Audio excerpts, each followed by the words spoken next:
Reach out to those in need. This is exactly what Jesus said. If you want to be great, serve others. That doesn't tend to just happen. Right when we go grocery shopping, we come home, we clean the house, we get ready for small group, we have small group, we go to bed, we get up, we go to work, we come home, we go to the movies, we come home. If you'll notice, serving others, particularly the needy, doesn't just happen. We have to make room for it.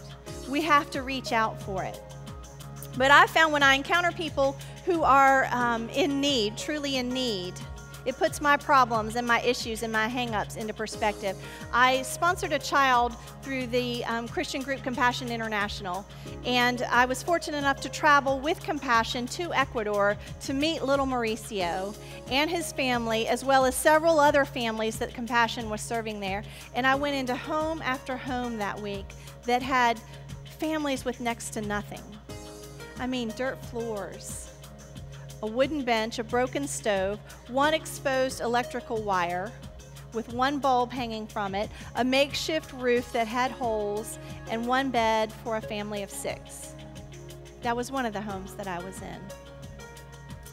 And you know what? When I was there that entire week, I just did not matter to me. I didn't care how I looked. Compassion had a photojournalist with us who was documenting it, a cameraman documenting the whole thing. I didn't care how I looked. I did not care how well I was performing. I did not care. You know, when you look into the face of somebody who's in real need,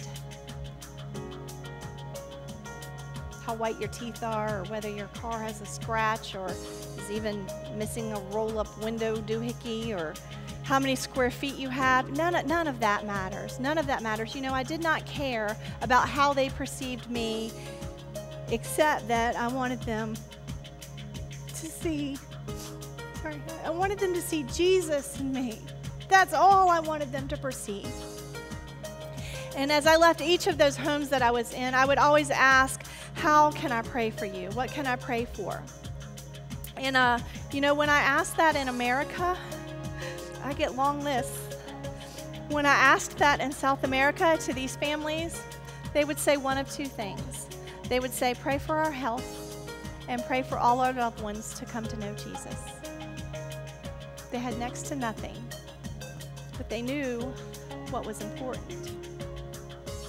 So reach out to the needy. Beth Moore writes in her book, So Long Insecurity, human nature dictates that most often we will be as insecure as we are self-absorbed. Helping others, especially those who can't help me back, gets me outside of myself and gives me perspective.